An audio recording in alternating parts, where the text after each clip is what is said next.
नमो नमः। आज का जो विषय है वह पंचांग और पंचांग में भी विशेष रूप से तिथि। पंचांग को शास्त्रकारों ने कहा चतुरंग बलो राजा जगतिम वसमानयेत। अहम पंचांग बलवान आकाशम वसमानये। जिस प्रकार से कोई चक्रवर्ती सम्राट अपनी चतुरंगिणी सेना के माध्यम से संपूर्ण पृथ्वी पर राज्य करता है और उसे अपने वश में कर लेता है, अर्थात उसके नियंत्रण में रहता है, ठीक उसी प्रकार काल गणना में पंचांग का निर्माण करके हम समस्त काल जगत पर एक नियंत्रण स्थापित करते हैं। यहां नियंत्रण का अभिप्राय अधिकार जताना नहीं है। यहां नियंत्रण का अधिकार काल की उस रहस्यमयी गणना की तारतम्यता को जानना और जीवन में उसे अपने उत्कर्ष के लिए प्रयोग में मानव मात्र के लिए लगाना। शास्त्र का इतना ही अभिप्रेत है, क्योंकि हमारा उद्देश्य कोई नया काल निर्माण करना नहीं है। जो प्रकृति जन्य काल है उस काल की तारतम्यता को, जैसा आप देख रहे हैं इस चित्र में, एक तरफ पंचांग है, दूसरी तरफ अखंड ब्रह्मांड दिखाई दे रहा है। मैं मानता हूं यह जो एक आकाश गंगा दिखाई दे रही है, इसमें अनेकों सौर परिवार हैं और हम उस सौर परिवार के एक अदने से कण के रूप में सहभागी हैं। तो हम समस्त ब्रह्मांड के सौर परिवारों की तो चर्चा नहीं करेंगे, परंतु इस सौर परिवार की काल गणना की किस प्रकार पृष्ठभूमि है, यह चर्चा करने के लिए हम उपस्थित हैं।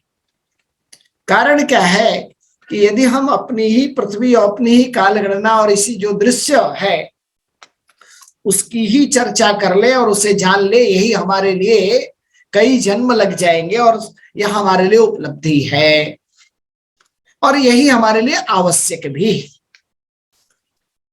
तो चूंकि ज्योतिष शास्त्र प्रत्यक्ष शास्त्र है, तो इस प्रत्यक्षता के आधार पर आकाश में स्थित गति स्थिति को देखते हुए जिन अनेक प्रकार के कालों की चर्चा की, उसमें आज वो किस किस प्रकार से हमारे जीवन को प्रभावित करती हैं, इस पर दृष्टिपात करेंगे। तो सर्वप्रथम ये तो जान लीजिए कि संपूर्ण संसार सृष्टि में जो भी कुछ है वह इस पंच काल के अधीन है और संपूर्ण काल की गणना ज्योतिष शास्त्र के अधीन है। और ज्योतिष शास्त्र की वह काल गणना पद्धति जो सूक्ष्म से सूक्ष्म और स्थूल से स्थूल बृहदाकार है, उसकी स्थिति एक पंचांग की पुस्तिका के रूप में आपके सम्मुख प्रस्तुत होती है। वास्तव में हमारे जीवन में प्रचलित पंचांग तो अनेकों प्रकार के दिखाई देते हैं। भारत वर्ष के स्वातंत्र के बाद भारत सरकार ने भी एक राष्ट्रीय पंचांग का प्रणयन प्रारंभ किया। वह वास्तव में सौर पंचांग के रूप में भी जाना जाता है। ऐसे भारतवर्ष में अनेक प्रकार के पंचांग प्रचलन में है जिनका प्रयोग किया जाता है, परंतु उन सारे पंचांगों का नाम लेना और उनकी विशेषताएं बताना तो संभव नहीं है अभी, परंतु उसे हम दो चार प्रकार में विभाजित कर सकते हैं। जैसे एक मैंने कहा, एक राष्ट्रीय पंचांग है जो भारत सरकार का है। उसके अतिरिक्त जो हमारे व्यवहार में नित्य प्रयुक्त में होते हैं, ऐसे दो मुख्य प्रकार हैं। एक दृग् सिद्ध पंचांग और दूसरा गणितागत पंचांग। यदि आप महाराष्ट्र के रहने वाले हैं तो आप जानते होंगे राजनदेकर पंचांग, दाते पंचांग, ये सब गणितागत पंचांग है।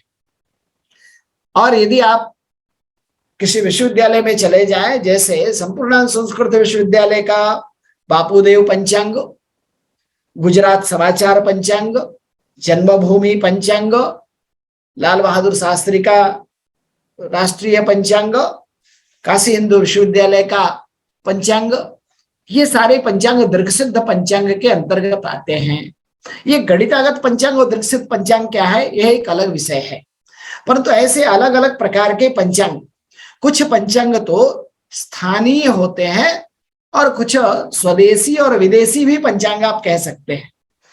अर्थात जो जिस अक्षांश रेखांश पर बनाया जाता है, जिनकी गणना का आधार वो स्थानीय पंचांग, अन्य स्थान के अक्षांश रेखांश में बनाने वाले पंचांग सामान्य पंचांग, उसे जब प्रयोग में लाना होता है तो हम उसे स्थानीय पंचांग के रूप में परिवर्तित करते हैं। जैसे भारतवर्ष का एक बहुत प्राचीन पंचांग है जिसको हम नॉर्थ में ऋषिकेश पंचांग कहते हैं। यह पंचांग सर्वत्र उत्तर भारत में प्रचारित प्रसारित है, परंतु वह वाराणसी के अक्षांश रेखांश पे बना हुआ है, तो वाराणसी के लिए वह स्थानीय पंचांग है और वह गणितागत पंचांग है। वह किन सिद्धांतों पर है, वह किस प्रकार, क्योंकि वहां का एक समाचार पत्र है आज, वो भी एक सौर पंचांग, सौर सिद्धांत का सौर पंचांग भी सौर सिद्धांत का प्रकाशित करता है। तो ऐसे हमारी कुछ वेधशालाएं भी जो पंचांग प्रकाशित करती हैं, जैसे उज्जैन की जीवाजी वेधशाला भी पंचांग निर्माण कार्य करता है। जंतर मंतर जयपुर का भी वेधशाला पंचांग निर्माण करता है। तो ये वेद परंपरा और ये दीर्घसिद्ध पंचांग होते हैं, क्योंकि अप्रत्यक्षाणि शास्त्राणि के रूप में जिस प्रकार से गणित से जो पंचांग दिखाई देता है, जो आंकड़े निकलते हैं, उसे प्रत्यक्ष आकाश में भी देखा जाए, वही दीर्घसिद्ध पंचांग है। यानी वेद से और गणित से दोनों का संयुक्त होता है। अब कहाँ गणितागत पंचांग प्रयोग में आएगा, कहाँ दीर्घसिद्ध पंचांग प्रयोग में आएगा, कौन से कार्य हमारे किस पंचांग से होने चाहिए, यह धर्मशास्त्र का निर्णय अलग विषय है। तो ऐसे अनेक प्रकार के पंचांग, जैसा अभी हमने आपसे कहा कि राष्ट्रीय पंचांग जो कोलकाता से प्रसारित होता है, और सिद्धांतों में अनेक प्रकार के गणितागत पंचांग हो, चाहे वो सौर सिद्धांत का पंचांग हो, ब्रह्म सिद्धांत का पंचांग हो, आर्यमत का पंचांग हो। और इसमें भी अगर भेद करते हैं तो कुछ सिद्धांत के आधार पर, कुछ तंत्र के आधार पर और कुछ करण के आधार पर ग्रह लाघवीय पंचांग इत्यादि भी निर्माण होते हैं। और यह हमारी परंपरा में, लेकिन सारे पंचांगों का एक ही उद्देश्य है कि यह जो प्रकृति जन्य आकाशस्थ ग्रह आदि हैं, नक्षत्र आदि हैं, उनकी काल गणना का प्रतिबिंब दिखाना, और वो सभी एक स्थान पर सामान्यतया एक रूपता में आ जाते हैं। वास्तव में पंचांगों में भेद बहुत है। वह संप्रदाय के रूप में पंचांगों का भेद है, जिस प्रकार का प्रयोजन है, अलग अलग धर्म और संप्रदाय है, उसके आधार पर पंचांगों का भेद है। परंतु अब भेद केवल हमारे क्रिया करने से होती है। जैसे उदाहरणार्थ कृष्ण जन्माष्टमी का अष्टमी तिथि सारे पंचांग एक जैसे ही गणना करेंगे, स्थान भेद से तिथि आगे पीछे होगी, परंतु अब वह जन्माष्टमी का व्रत कोई तिथि व्रत करता है, कोई रोहिणी नक्षत्र व्रत करता है, उसके आधार पर व्रत पर्व का निर्णय अलग हो जाता है। तो प्रयोजन भेद से उसका प्रयोग अलग हो जाएगा, परंतु उसके अंदर जो गणना के आंकड़े हैं वह कई रूप में, कई पंचांग औदैक अर्थात वहां के सूर्योदय काल का पंचांग बनता है, कुछ मिश्रमान कालिक अर्थात वहां के अर्धरात्रि काल का पंचांग होता है। तो ऐसे पंचांगों के अनेकों भेद, और सच पूछिए तो अगर भारतवर्ष के पंचांगों का नामकरण भी यदि आप ले तो वह सहस्राधिक नाम आपके सम्मुख आ जाएंगे। और यह तभी संभव है जब आप अनेक पंचांगों को देखेंगे तो आपको लगेगा कि इसमें क्या विविधता है, क्या सैद्धांतिक कारण है, क्या धर्मशास्त्रीय कारण भिन्नता के हैं, क्या गणना के सिद्धांत आचार्यों के भेद से है, या उनके अलग अलग औदयिक, मिश्रमान कालिक या पंक्ति भेद से। पंक्ति कहते हैं जिस पंचांगों में अलग अलग समय के ग्रह दिए रहते हैं, तो ये पंक्ति भेद से भी कुछ पंचांग नित्य पंक्ति वाले हैं, कुछ साप्ताहिक पंक्ति वाले हैं, कुछ पक्ष के 15-15 दिन के पंक्ति वाले ग्रह देते हैं, वैसे पंचांग भी हैं, कुछ मासात्मक भी हैं। और यदि जैसा मैंने लिखा है कि संप्रदाय पंचांग है, तो इसमें अलग अलग मठ और धर्म के जो संप्रदाय हैं, मत है, जैसे वैष्णव संप्रदाय, शैव संप्रदाय, शाक्त संप्रदाय या तंत्र शास्त्र के, ये सारे पंचांगों के प्रयोजन से थोड़े निर्माण में भिन्नता आती है, परंतु सब में जो मुख्य बातें हैं वह एक जैसी ही दिखाई देती हैं। वो किस प्रकार से हैं? तो अब पंचांग में क्या क्या विषय होता है, पहले इस पर आप ध्यान दें। तो पंचांग तो प्रारंभ ही होता है संवत्सरादि से। हम संवत्सर का नाम लेते हैं, बृहस्पति राशि के एक राशि के भोग काल को एक संवत्सर कहते हैं, अर्थात एक वर्ष माना। ऐसे 60 संवत्सरों के नाम दिए हैं। अब आप कहेंगे अगर 60 ही है तो 61वां पुनः 60वां होगा, पहला होगा। तो उसका कारण है कि यह 60 संवत्सर का एक खगोलीय चक्र है, वह गुरु, शनि और सूर्य के संयोजन से है, और वह खगोलीय चक्र हर 60 वर्ष में अपने आप को प्रतिबिंबित करता है एक विशेष रूप में, जिससे संवत्सरों का नामकरण और उस नामकरण का संहिता की दृष्टि से, फल जातक की दृष्टि से फल विशेष का वर्णन, और वही संवत्सर हमारे संकल्प में उच्चारित किया जाता है। तो संपूर्ण पंचांग शक संवत्सरों का उल्लेख करता है। दूसरा, उस पंचांग में आयन बताया जाता है कि यह उत्तरायण चल रहा है या दक्षिणायन। जब आप कोई कार्य कर रहे हैं, जब का पंचांग देखकर वह कौन से आयन में है। आप सभी इससे परिचित है और आगे भी और परिचित होंगे कि आयन 2 होते हैं, उत्तरायण, दक्षिणायन। यह सूर्य पर आधारित है। सूर्य जब मकर आदि 6 राशियों में होता है तो उत्तरायण, और जब कर्क आदि 6 राशियों में होता है तो दक्षिणायन।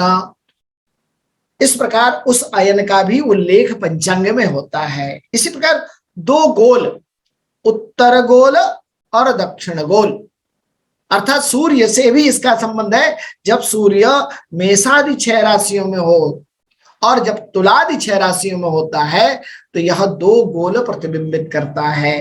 तो हम काल को संवत्सर के रूप में, आयन के रूप में, गोल के रूप में, अभी आप देखिए एक वर्ष में संवत्सर, उसको 2 टुकड़े किया तो आयन और गोल, और जब उसके 6 टुकड़े करते हैं, काल के विभाजन करते हैं, तो वह ऋतु के रूप में, 6 ऋतुओं के नाम सभी जानते हैं, ग्रीष्म और वर्षा और शरद, ये 3 मुख्य ऋतु हैं, पर इन तीनों को जोड़ने के लिए 3 और ऋतु हैं। तो ऐसे 6 ऋतु, वसंत आदि जो 6 ऋतु हैं, यह पूरे वर्ष को 6 भागों में, अर्थात तो एक वर्ष में यदि 12 मास के हैं तो 2-2 मास की एक ऋतु हो गई। आयन गोल 6-6 मास का हो गया। संवत्सर एक वर्ष का 12 मास का हो गया, और उसी संवत्सर के और सूक्ष्म विभाग करते हैं जो पंचांग उल्लिखित करते हैं, जिसको हम मास कहते हैं, और वह 12 मास के रूप में उल्लिखित होता है। तो ऋतुएं भी पंचांग के लिखने मात्र से नहीं चलती है। आयन, गोल, ऋतु और मास, ये संपूर्ण आकाश के चित्र हैं। जब मास की चर्चा आएगी तो आपको बताया जाएगा कि यह 12 ही मास क्यों है, इनके चैत्र आदि 12 नाम ही क्यों पड़े, और इस मास की गणना किस प्रकार से आकाश के आधार पर की गई। यह मास को और सूक्ष्म विभाजन किया तो हर पंचांग में पक्ष का उल्लेख होता है। ये 2 पक्ष हैं, और यह पक्ष भी आकाशस्थ ग्रहों को प्रतिबिंबित, आकाशस्थ स्थिति को प्रतिबिंबित करते हैं, जिसको हम शुक्ल पक्ष और कृष्ण पक्ष के नाम से जानते हैं। आप सभी सामान्य रूप से जानते हैं कि चंद्रमा का जो उजाला जब बढ़ता है तो वह शुक्ल पक्ष, और जब उसकी कलाएं कम होने लगती हैं, वहां कृष्ण पक्ष के रूप में। तो एक पंचांग, संपूर्ण पंचांगों का लक्षण है कि उसमें संवत्सर का वर्णन, अयन का वर्णन, गोल का वर्णन, ऋतुओं का वर्णन, मास का वर्णन और पक्ष का वर्णन होगा। इसके साथ साथ क्या है, उसमें दिनमान, प्रत्येक दिन कितने होरा की है, कितने कला की है, घटी पल की है, सूर्योदय कब हो रहा है, सूर्यास्त स्थान का कब हो रहा है, ग्रहों की स्पष्ट स्थिति क्या है, किस राशि अंश कला विकला में कौन कौन से ग्रह हैं, उन ग्रहों की गति क्या है, वो ग्रह वक्री हैं, मार्गी हैं, तीव्र शीघ्रगामी हैं, अष्टधा गतियों का उल्लेख, और उससे भी ज्यादा जो कार्य करने के लिए आवश्यक है वह लग्न सारणी, 12 लग्नों का उल्लेख भी पंचांग करते हैं। और जो हमारे जनोपयोगी है, अभी तक जितनी चर्चा हमने की वो सारा का सारा गणितोपयोगी है, एक गणक के लिए है, परंतु जन सामान्य के लिए व्रत, पर्व, उत्सव, त्योहार इत्यादि मनाने का उल्लेख सारे पंचांग करते हैं। किस दिन को आकाश में कौन सा संवत्सर, कौन सा आयन, कौन सा गोल, कौन सी ऋतु, मास, पक्ष और तिथि है, तो वहां कौन सा व्रत, पर्व या उत्सव त्योहार आदि होंगे, उनका वर्णन, जैसा मैंने कहा संप्रदाय वेद से, तो वह शैव, वैष्णव, शाक्त इत्यादि सभी के व्रत पर्व उत्सवों का निर्णय धर्मशास्त्र के इस गणितीय आधार पर किया जाता है। ये पंचांग अभिन्न अंग है, बिना इसके पंचांग की पूर्ण पूर्ति नहीं है। और पंचांग क्या करता है, पंचांग में विभिन्न प्रकार के मुहूर्त, अर्थात गर्भ से लेकर विवाह संस्कार तक, पराव्रज्य संन्यास आश्रम तक हो, वानप्रस्थ आश्रम तक, सभी प्रकार के संस्कारों के मुहूर्तों का, उनका काल निर्णय करना, वास्तु का काल निर्णय करना। वास्तु में आप कहेंगे क्या काल निर्णय है, तो भूमि चयन से खातारंभ, शिलान्यास, गृहारंभ और स्तंभ स्थापना, दहली स्थापना, गृह प्रवेश इत्यादि अनेक जो निर्णय है, इन सबको जोड़ के आकाश के इन गणितीय सिद्धांतों पर रखा गया।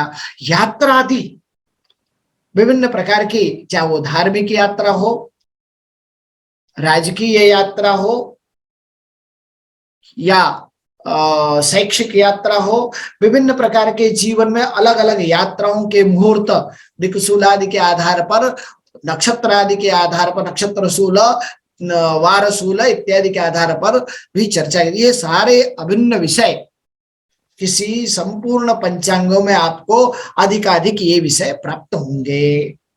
अब आ जाइए आज का जो मुख्य विषय है हमारा, कि पंचांग में मुख्यतया इतने संवत्सर, गोल, अयन इत्यादि तो दे रखे हैं, व्रत, पर्व, उत्सव, योग, संस्कार, वास्तु, खात इत्यादि के मुहूर्त तो हमने दे रखे, परंतु क्या इनके निर्माण और इनकी अध्ययन और इनको लागू करने का जो नियम है वो किस प्रकार से कहें, का जो मुख्य विषय है, तिथि वासर नक्षत्रे योग करणमेव च इति पंचांगमाख्यातम व्रत पर्व निदर्शकम।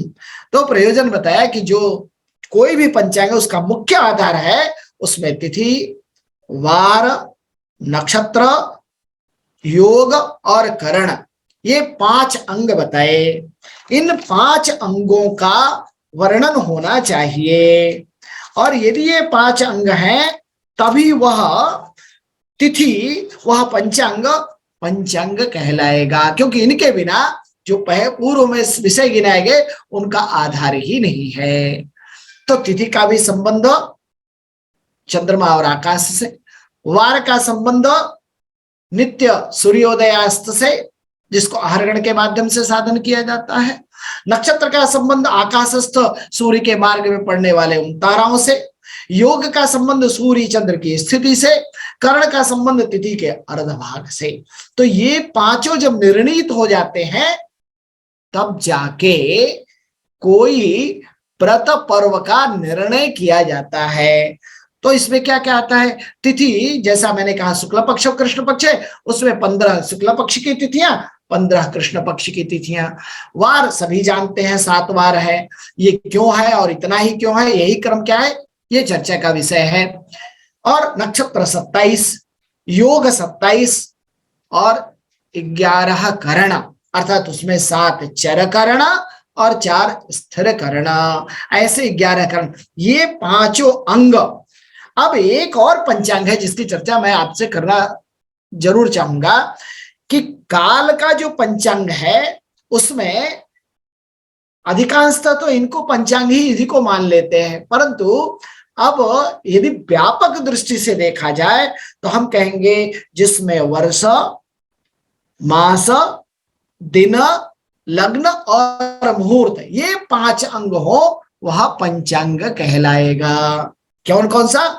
वर्ष का उल्लेख हो, मास का उल्लेख हो, दिन का उल्लेख हो, लग्न का उल्लेख हो और मुहूर्त का उल्लेख हो, ऐसे 5 लक्षणों से युक्त 2 लक्षण हो गए, तिथिवार नक्षत्र योग करण एक लक्षण, दूसरा लक्षण अभी वर्ष मास तिथि दिन, वर्ष मास दिन, लग्न और मुहूर्त, इन 2 लक्षणों से युक्त जो पंचांग है उसी को पंचांग की श्रेणी में रखा जाएगा।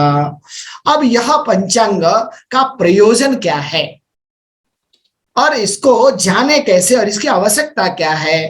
तो कहते हैं क्रियाकलाप प्रतिपत्ति हेतु। हमारे जीवन में 3 प्रकार के कार्य नित्य होते हैं, एक नित्य कर्म, एक नैमित्तिक कर्म और एक काम्य। कुछ कर्म है जिसको हम प्रतिदिन बिना किसी रुकावट के करते रहते हैं, उनके प्रतिपादन के लिए भी पंचांग की आवश्यकता है।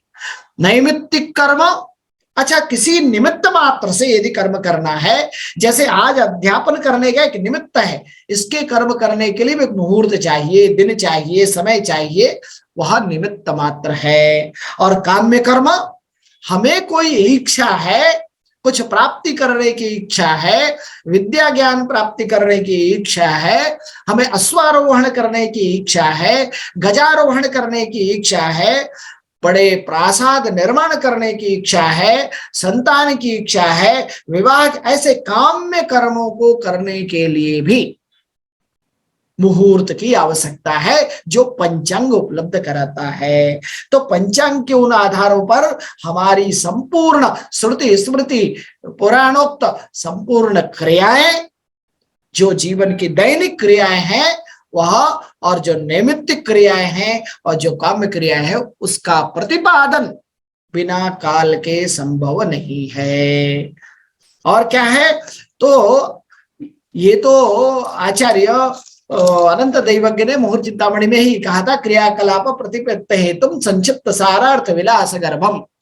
अब इसको गणितीय दृष्टि के, गणित के आचार्य, तो मुहूर्त के आचार्य ने कहा, गणित के आचार्य कहते हैं दृक्तुल्यताम सिद्धैस्तैरिह पर्व धर्म नय सत्कार्यादिकम त्वादिशेत। पंचांग में दृक्तुल्यता, दृक्तुल्यता क्या है? गणित से जो आए, आकाश में जो देखा जाए, ये दोनों को दृक्तुल्य कहेंगे। जैसे गणित से ग्रहण आ गया, आकाश में भी ग्रहण दिखाई देना चाहिए। गणित से पूर्णिमा आ गई, आकाश में भी पूर्णिमा दिखाई देनी चाहिए। गणित से चित्रा नक्षत्र पे चंद्रमा आ गया, आकाश में भी चित्रा में चंद्रमा दिखाई देना। तो इसको कहते हैं दृक्तुल्यता, अर्थात गणित और दृश्य दोनों की तुल्यता हो जाए। तो ऐसे दृक्तुल्य में सिद्ध किया हुआ जो पंचांग है उससे क्या निर्णय होगा? कहा पर्व, विभिन्न प्रकार के पर्व, जैसे अभी मकर संक्रांति की चर्चा, मकर संक्रांति है, सूर्य की 12 संक्रांतियों का, अमावस्या, पूर्णिमा इत्यादि ये सारे पर्व। और धार्मिक कृत्य, क्योंकि वेदों में हमारे मनुष्य द्वारा किए जाने वाले कार्यों का उल्लेख है। उन धार्मिक कार्यों को, धार्मिक मतलब केवल हिंदू धर्म मुस्लिम धर्म ऐसा नहीं समझिए, धार्मिक कृत्य का जो मनुष्य के जीवन में धारण किया गया जो कर्म है, जो आवश्यक है उसके लिए, वो सब धर्म है जो उसके कल्याण के लिए वेदों ने बताया है, पुराणों ने, स्मृतिकारों ने, शास्त्रकारों ने बताया। उनका न्याय, नीति का कार्य, सत्कार्य और संपूर्ण वो कार्य जो सबके उत्कर्ष का कारण बने, इन सब का आदेश करने के लिए पंचांग का निर्माण आवश्यक है। अब यह पंचांग का निर्माण, जैसा मैंने कहा कि यह निर्माण आवश्यक है, तो क्या गणित वाले भी इस विषय को समझते हैं क्या? तो आचार्य भास्कर ने इसके लिए एक बहुत अच्छा श्लोक लिखा। यात्रा विवाहोत्सव जातकादौ खेटै स्फुटैरेव फलस्फुटत्वम् स्यात् प्रोच्यते तेन नभश्चराणाम् स्फुट क्रियादृक् गणितैक्य कृद्या। कहते हैं यात्रा, विवाह, उत्सव और जातक के जितने फलित के विषय हैं, किसी जातक शास्त्र के विषय हैं, चाहे जन्म कुंडली से हो या उसका फलादेश का विषय हो या उसके दशा इत्यादि का वर्णन हो, यह सब खेटै स्फुटै रिव फल स्फुटत्वम स्पष्ट ग्रह से ही साधन किया जा सकता, और वह स्पष्ट ग्रह पंचांग में गणित के द्वारा लाया जाता है, और वह स्पष्ट ग्रह दिखाई देता है आकाशस्थ में।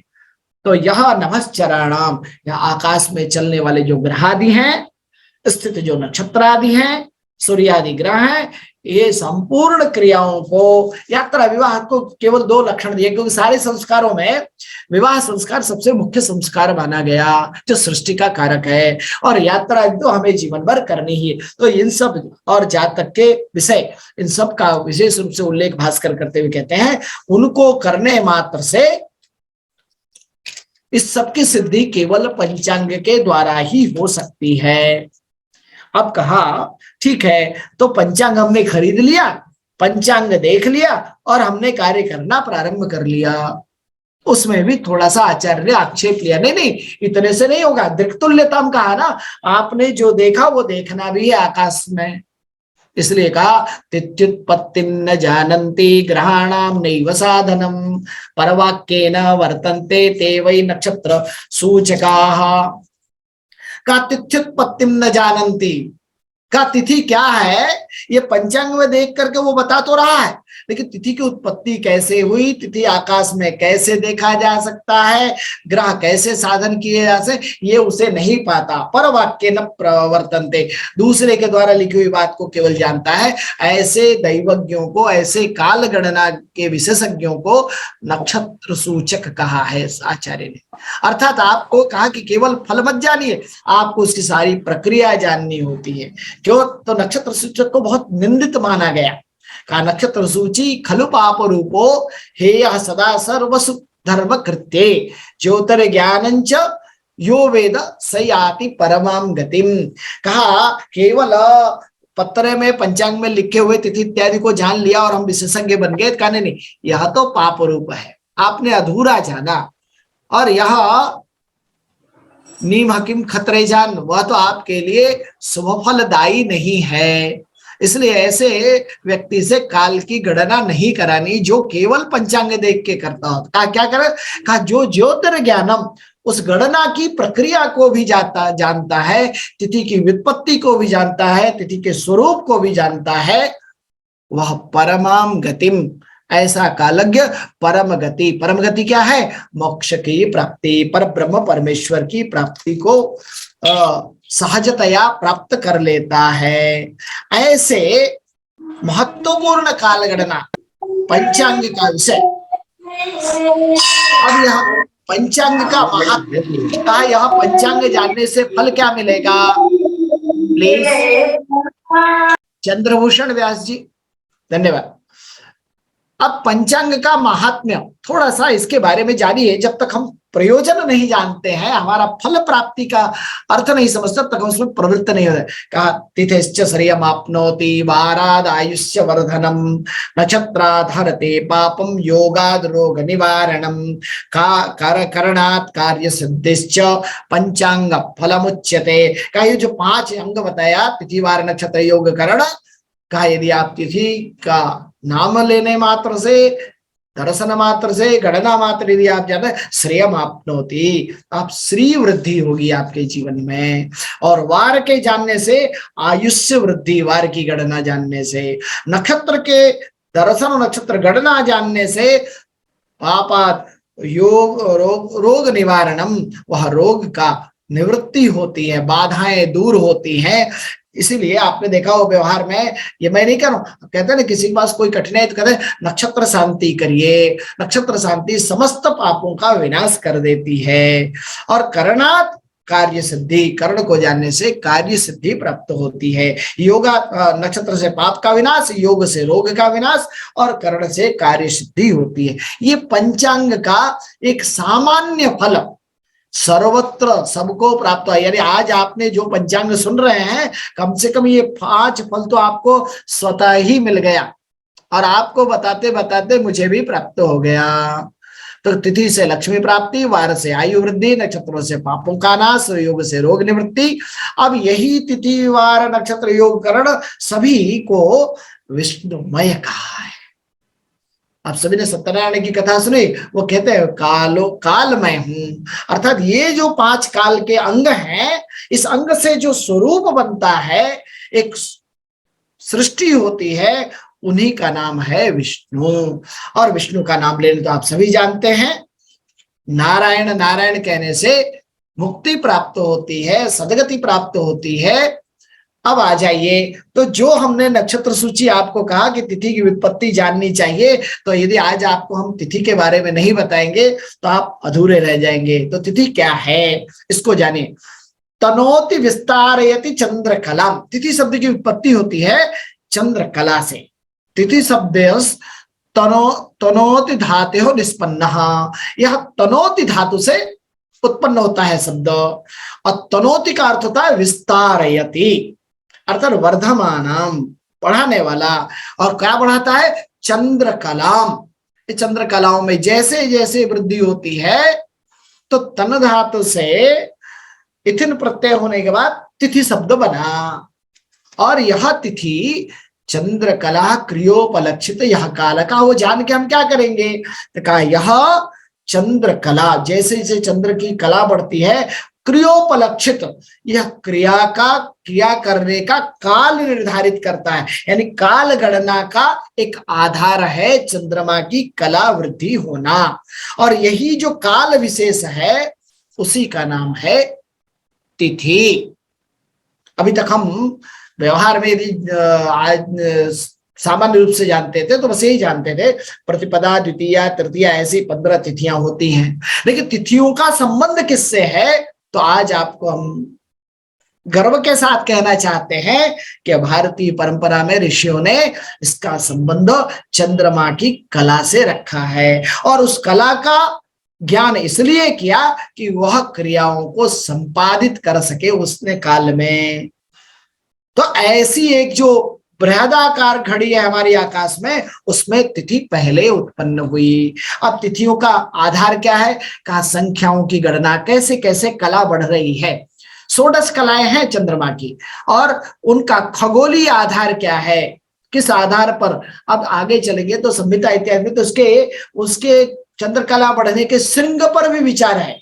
उत्तर श्रृंग, दक्षिण श्रृंग, कौन सा श्रृंग ऊर्ध्व आराधा है, उसका फल हमारे संसार पर क्या पड़ता है। तो खगोलीय आधार और दृश्य स्थिति। यदि हम कहते हैं पूर्णिमा का चंद्र में 16 कला का, तो आकाश में पूर्णिमा का चंद्र दिखाई देगा। अमावस्या है तो चंद्र का अभाव दिखाई देगा।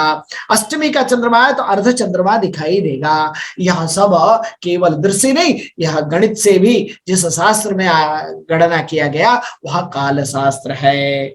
ऐसे चंद्र का जो कलात्मक का 2 प्रकार की गणना हो, एक कलात्मक गणना और एक कालात्मक गणना। कलात्मक बताओ 16 कलाओं के रूप में गणना करते हैं, और कालात्मक के रूप में हम अहोरात्र के रूप में, तिथि के रूप में गणना करते हैं। और यह इसे हम या यूं कहें कि यह अंशात्मक रूप में गणना होती है, और दूसरा नाड्यात्मक या घट्यात्मक रूप में गणना होती है। अब ये जो दूसरे श्लोक का थोड़ा वर्णन किया, अर्काद विनिसृतः प्राचीन यद्यात्यः शशि तच्चांद्रमान मंसस्तु गेया द्वादश तिथि। अब कहा ये तिथि उत्पन्न कैसे होती है। जैसे पहले दिन हमने चर्चा की थी, लंका नगरयाम उदयाच्य भानो तस्यैव वारे प्रथम, वहां सूर्य चंद्र एक ही साथ थे, एक ही राशि अंश कला विकला पे थे, अर्थात अमांत था। वहां से चंद्रमा की गति तीव्र होने के कारण वह सूर्य से संयोग करने के बाद आगे बढ़ता है। तो जैसे जैसे 12 अंश उसी राशि में पूर्व दिशा की ओर आगे बढ़ता है, तो वह एक तिथि के रूप में, एक दिन के रूप में। और यह दिन क्या है? चांद्र दिन, इसे ही तिथि कहते हैं। और यह चांद्र दिन के रूप में बढ़ने लगता है। तो यह एक किसी आचार्य ने कहा, कालेन यावता चैका कला चंद्रस्य पूर्यते। जितने काल में चंद्रमा अपनी एक कला पूर्ण करता है, शुक्ला व यदि वा कृष्ण, शुक्ल पक्ष में वृद्धि के रूप में या कृष्ण पक्ष में ह्रास के रूप में, तावत कालात्मिका तिथि, उतने ही काल तक वह एक तिथि कहलाती है। तो अंशात्मक रूप से वह तिथि सूर्य और चंद्र के 12 अंश के अंतर को प्रदर्शित करता है। घट्यात्मक रूप में वह कम अधिक हो सकता है। इसकी चर्चा आगे मैं करूंगा। इसके बाद पक्ष तथा तिथियों के नाम। अब देखिए, अभी जो हमने कहा एक एक कला बढ़ रही, तो कितनी तिथियां उत्पन्न होंगी। अब हमने कहा वृद्धि होते हुए शुक्ल पक्ष और ह्रास होते हुए कृष्ण पक्ष। तो अमावस्या के बाद जो सृष्टि शुक्ल पक्ष से प्रारंभ हुई, जैसे हम संवत्सर प्रारंभ करते हैं तो चैत्र शुक्ल प्रतिपदा से मास प्रारंभ हो गया। तो अमावस्या के बाद प्रतिपदा से लेकर पूर्णिमा तक, अर्थात सूर्य से 12-12 अंश दूरी बनाते बनाते जब तक चंद्रमा 180 अंश दूर नहीं हो जाता, तब तक यह 180 अंश की जो दूरी है वह शुक्ल पक्ष कहलाती है। और जब 180 पूर्ण कर लेता है, वह पूर्णिमा तिथि हुई। और ठीक वहां से 12-12 अंश सूर्य की ओर अग्रसर होते हुए वह जब कलाहीन हो जाता है, तब वह अमावस्या कहलाता है। और तब चंद्रमा दिखाई नहीं देता हमें, उसे हम कृष्ण पक्ष कहते हैं। तो ऐसे तिथियों के आधार पर, वृद्धि के आधार पर शुक्ल और ह्रास के आधार पर कृष्ण, ऐसे 2 पक्ष तिथियों के आधार पर उत्पन्न होते हैं। अब क्रियाकलाप में बहुत से हमारी जो क्रियाएं हैं, कुछ क्रियाएं शुक्ल पक्ष में वर्णित हैं, कुछ कृष्ण पक्ष में वर्णित हैं। तो अब इन तिथियों के नाम क्या होंगे? जो 12-12 अंश का भाग होगा, उनका आचार्यों ने 12 अलग अलग नाम दिए। क्या? पहला 12 अंश प्रतिपदा, दूसरा 12 अंश द्वितीया, तीसरा 12 अंश तृतीया, चौथा 12 अंश चतुर्थी, पांचवा 12 अंश पंचमी, छठा 12 अंश षष्ठी, सप्तवा 12 अंश सप्तमी। अर्थात संख्या के नाम पर ही उन तिथियों के नाम है। अष्टमी, नवमी, दशमी, एकादशी, द्वादशी, त्रयोदशी, चतुर्दशी।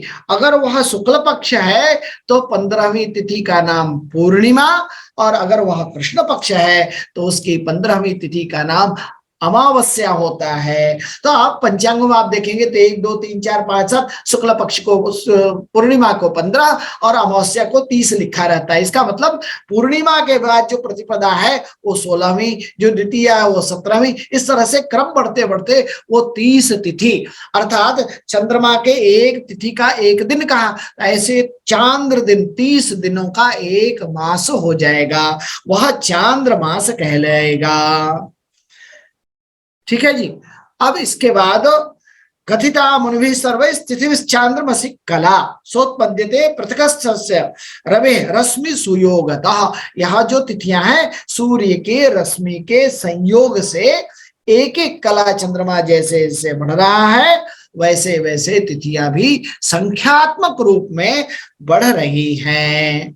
अब इन तिथियों के प्रभाव क्षेत्र के रूप में अनेक ऊर्जाओं को, जिसको हम देव कहते हैं, उनका स्वामी आज ग्रंथों में प्राप्त होता है। उसको कहते हैं तिथि सा वहनिको गौरी गणेशो अहि घो रवि शिवो दुर्गांतके विश्वे हरि कामः शिवः शशि। अब कहते हैं प्रतिपदा का जो स्वामी है, यानी चंद्रमा के पहले एक कला के तिथि का जो स्वामी है वह अग्नि, द्वितीय का स्वामी ब्रह्मा, तृतीय का स्वामी गौरी। ये सारी शक्तियां हैं, ये ऊर्जाएं हैं जिसको हम देव रूप में जानते हैं। चतुर्थी का स्वामी गणपति, पंचमी का स्वामी शेषनाग, षष्ठी का स्वामी कार्तिकेय, सप्तमी का स्वामी सूर्य, अष्टमी का स्वामी शिव, नवमी का स्वामी तिथिसा वहनिको गौरी गणेशो अहि गुहो रवि। एक सेकंड। नवमी का स्वामी दुर्गा, 10वीं का स्वामी काल, एकादशी का स्वामी विश्वदेव, द्वादशी का स्वामी विष्णु, त्रयोदशी का स्वामी कामदेव और चतुर्दशी का स्वामी शिव, पूर्णिमा का स्वामी चंद्रमा और अमावस्या का स्वामी पितृदेव। अब इन स्वामियों का प्रयोजन क्या है, ये आगे हम चर्चा करेंगे। अब तिथियों की एक और विषय बता दूं कि तिथियां जो 5 हैं, 15 तिथियां हैं, इनकी एक और संज्ञा दी गई। इन संज्ञा का प्रयोजन क्या है वो भी आपके साथ चर्चा करूंगा। नंदा च भद्रा च जया च रिक्ता पूर्णे तिथियो अशुभ मध्य सस्ता सिते सिते सस्त सवाधमा स्युः सितज्ञ भौमार की गुरौ च सिद्धा। कहा जो तिथि उत्पन्न हो गई तो पहली तिथि का नाम नंदा, दूसरी तिथि का नाम भद्रा, तीसरी तिथि का नाम जया, चौथी तिथि का नाम रिक्ता और पांचवी तिथि का नाम पूर्णा। फिर छठवीं तिथि नंदा, सातवीं भद्रा, आठवीं जया, नौवीं रिक्ता और 10वीं पूर्णा। पुनः 11वीं नंदा, 12वीं भद्रा, 13वीं जया और चतुर्दशी की रिक्ता और पूर्णिमा या अमावस्या की पूर्णा तिथि संज्ञा हुई। अब इसमें एक गणितीय संरचना आप देख रहे होंगे कि एक तिथि यदि 12 अंश की है तो यह 5 तिथि मिलकर के 60 अंश बनेंगे। तो ऐसे 30 तिथियों में 6 भाग हो गए, नंदा भद्रा जया रिक्ता के 6 आवृत्ति हो गई, अर्थात 60-60 अंश के। अब ये क्या है, इसको यदि आप खगोलीय दृष्टि से देखेंगे तो यदि किसी वृत्त, रेखा गणित कहता है किसी वृत्त के केंद्र में यदि आप 60-60 अंश के कोण बना दें तो जो परिधि पर रेखाएं प्राप्त होंगी सभी समबाहु आकृति बनेगी। तो 60-60 अंश के षडाकृति से जो आकृति बनी वह तिथियों की एक एक पुंज, एक एक समूह को प्रतिबिंबित करती है। तो कहा यह जो नंदा भद्रा जया रिक्ता है यह नामानुरूप है। नंदा नाम आनंद देने वाली, भद्रा कल्याणकारिणी, जया विजय प्रदान करने वाली, रिक्त जया नाम उत्कर्ष उत्कृष्टता और रिक्ता नाम खाली और पूर्णा माल संपूर्णता देने वाली। अर्थात वो चंद्रमा की कलाएं नंदा से प्रारंभ होकर पूर्णा तक आती हैं और वहां आते आते वो 60 डिग्री का कोण बनाती हैं, सूर्य से 60 अंश दूर हो जाती हैं। अगले 60 अंश के लिए पुनः यही आवृत्ति होती है और तीसरे 60 अंश के लिए पुनः यह आवृत्ति होती है। तो इसके लिए आचार्य कहते हैं शुभ अशुभ मध्य सस्ता। यदि यह शुक्ल पक्ष की पहली नंदादि प्रतिपद षष्ठी प्रतिपद द्वितीय तृतीय और पंचमी तक जो पहली आवृत्ति है उसकी जो नंदा से रिक्ता है वह अशुभ संज्ञक है। जो दूसरी आवृत्ति होगी वह मध्य फल देने वाली होगी और जो तीसरी आवृत्ति होगी अर्थात एकादशी से लेकर पूर्णिमा तक वह प्रशस्त होगी, उत्तम, अर्थात चंद्र की कला वृद्धिगत है, अत्यधिक प्रभावशाली है। जैसा मैंने पहले दिन ही कहा था कि इस काल का संबंध हमारे शरीर से है। तो चंद्रमा मन है तो मन में जितनी उजाला होगा, जितना ज्ञान का प्रकाश होगा उतना ही शुभ कार्य होगा। ठीक इसके विपरीत सिते असिते सस्त समाधमास्यु, कृष्ण पक्ष में, कृष्ण पक्ष की प्रतिपदा से पंचमी तक की जो नंदादि तिथियां हैं वह शुभ, जो षष्ठी से लेकर 10वीं तक की नंदादि तिथियां हैं वह मध्यम और एकादशी से लेकर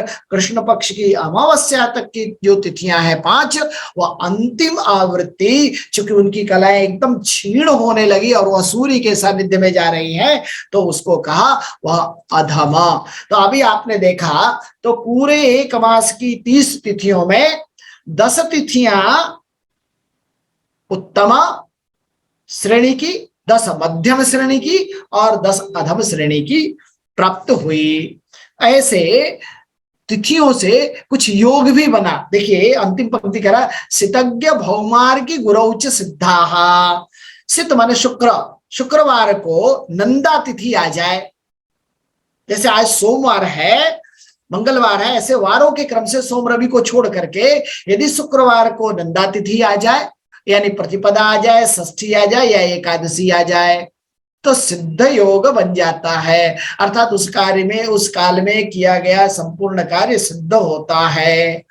और ज्ञ बुधवार को भद्रा तिथि आ जाए, अर्थात द्वितीया सप्तमी द्वादशी, और जया तिथि मंगलवार को आ जाए, रिक्ता तिथि शनिवार को आ जाए अर्की गुरु, और पूर्णा तिथि अर्थात पंचमी दसवीं और पूर्णिमा ये गुरुवार को आ जाए तो सिद्ध योग होता है। तो सिद्ध योग क्या करता है? सिद्धा तिथि हंति समस्त दोषान, तो काल के द्वारा उत्पन्न जो अनेक बाधाएं हैं उसको वह नष्ट कर देता है। उस काल में किया गया कार्य सुख और शुभद होता है। कैसे? जैसे एकादशी का व्रत करने से संपूर्ण एकादशी यद्वद अशेष पापान, संपूर्ण पापों का नष्ट कर देता है, वैसे यह सिद्ध योग संपूर्ण दुष्फलों को नष्ट कर सफलता को प्रदान करता है। इसके अतिरिक्त तिथियों के कुछ कार्य भी बताए गए हैं। जैसा मैंने तिथियों के स्वामी बताया, तो स्वामी जान के क्या करें? कहा तत्र तत्र देवता प्रतिष्ठा पूजा दी। उनकी तिथियों में उन्हीं देवताओं के, उन्हीं ऊर्जाओं के, उन्हीं देवताओं से संबद्ध कार्यों के प्रतिष्ठा, पूजन, शांति इत्यादि कर्म करने चाहिए। तो संपूर्ण तिथियों में संपूर्ण हमारे नित्य नैमित्तिक काम्य कर्मों के प्रतिनिधित्व हो जाते हैं। यहाँ देखिए इन्होंने स्पष्टतया दिया है कि नंदा तिथि दोनों पक्षों की प्रतिपद षष्ठी एकादशी को हम नंदा कहेंगे और यह सभी मंगल कार्यों में शुभ होती है। भद्रा तिथि द्वितीया सप्तमी द्वादशी को कहते हैं। यह मुकदमे, चुनाव, शल्य चिकित्सा इत्यादि कार्यों के लिए, व्रत जप पूजा अर्चन के लिए शुभ मानी जाती है।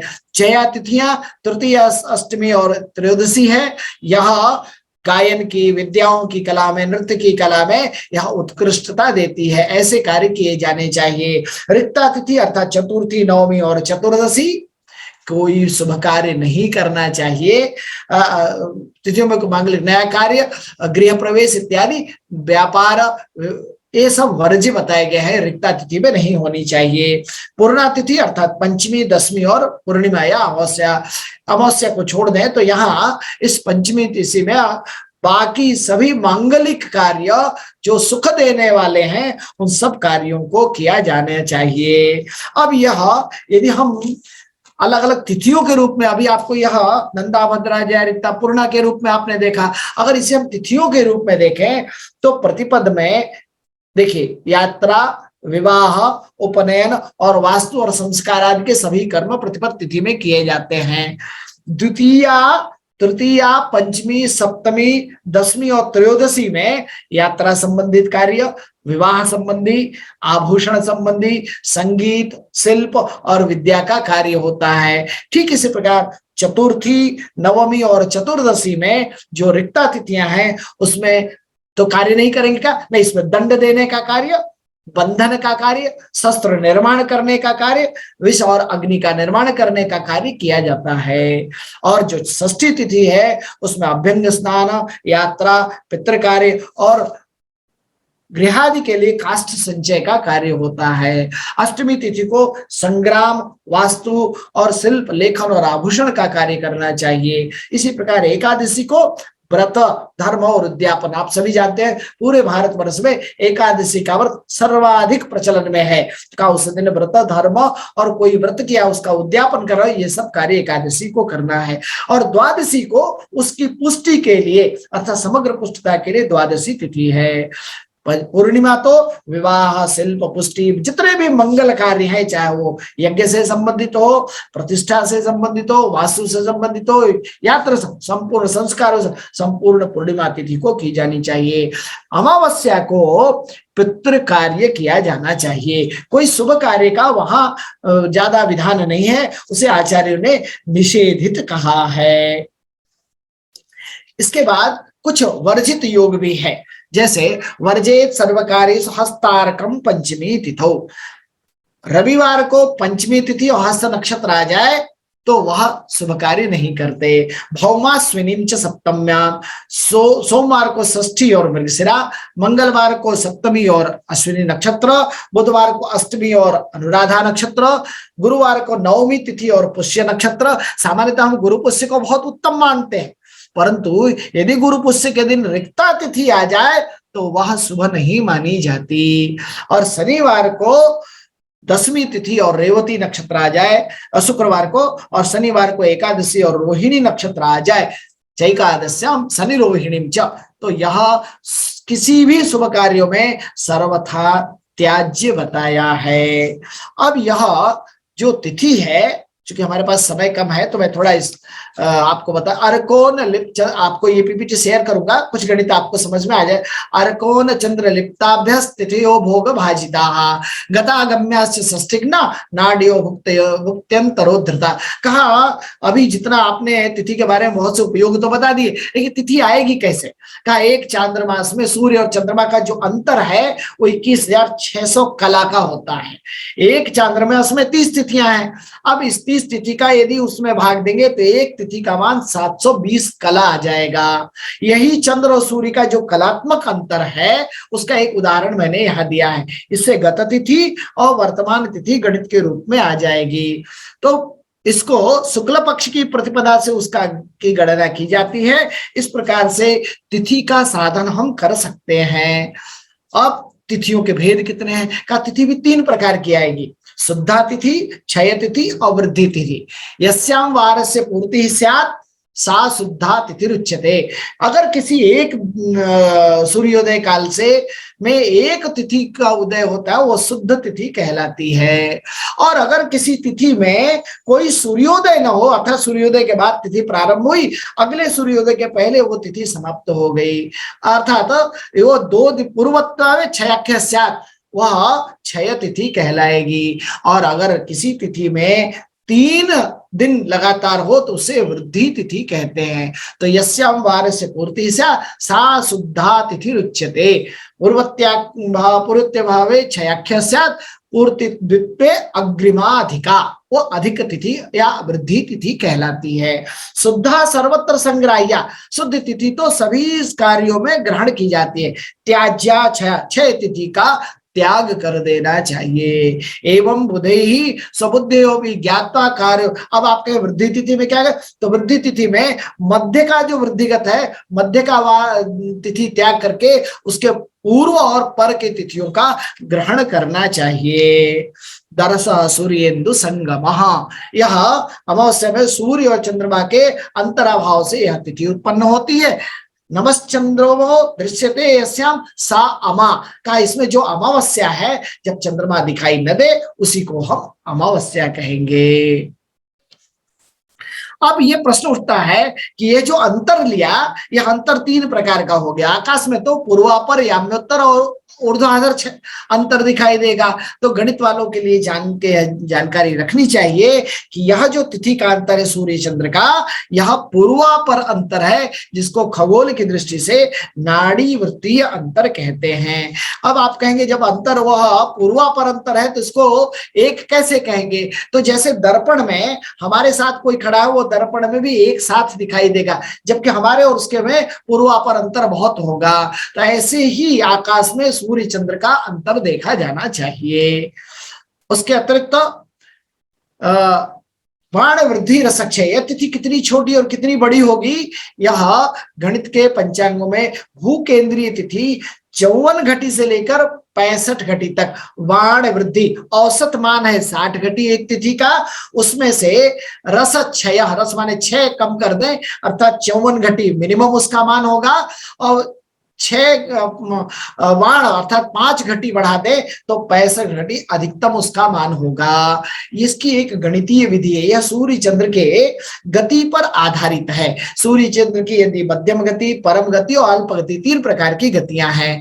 इन गतियों में जब तिथि का मध्यम मान, अल्प गति कारण तिथि का मध्यम मान, परमाधिक मान और परमाल्प मान प्राप्त होता है। तो परमाल्प मान 54 घटी का सबसे कम, सबसे अधिक 65 घटी का और सबसे कम 60 घटी का प्राप्त होता है। इसकी एक आगम प्रमाण और गणितीय प्रमाण के साथ व्याख्या भी शास्त्र में दी हुई है। ये सभी चंद्रमा के आकाशस्थ स्थितियों के कारण है।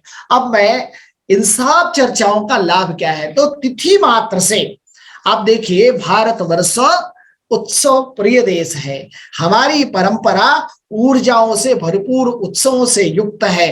तो अभी इसकी एक झलक आपको दिखेगी कि कोई एक तिथि ऐसी नहीं है जिस दिन हम कोई उत्सव, त्योहार, तिथि और वार मिलकर के बनते हैं त्योहार, त्योहार न मनाते हो। कुछ का उल्लेख हमने यहाँ किया है, जैसे प्रतिपद तिथि को नव संवत्सर आरंभ, गुड़ी पड़वा प्रारंभ होता है। द्वितीया को भ्रातृ द्वितीया, यम द्वितीया का विशेष पर्व है। तृतीया को हरितालिका, गौरी व्रत, अक्षय तृतीया है। चतुर्थी को गणेश चतुर्थी है।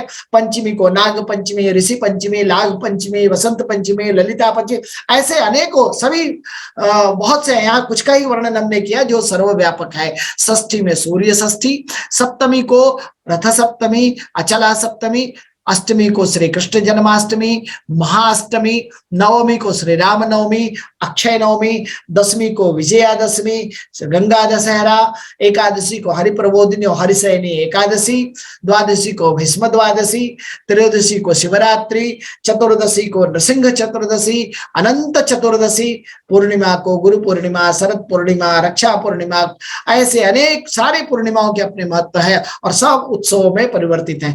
अमावस्या को सर्वपैत्री अमावस्या और सबसे बड़ा पर्व जिसको हम दीपावली कहते हैं। ऐसे संपूर्ण तिथियों को एक समग्रता के रूप में आप देखें तो पंचांग का जो प्रथम अंग है वह प्रतिदिन उत्सव और पर्वों से भरा पड़ा है और यह आकाशस्थ चंद्रमा की कलाओं पर आधारित है। धन्यवाद।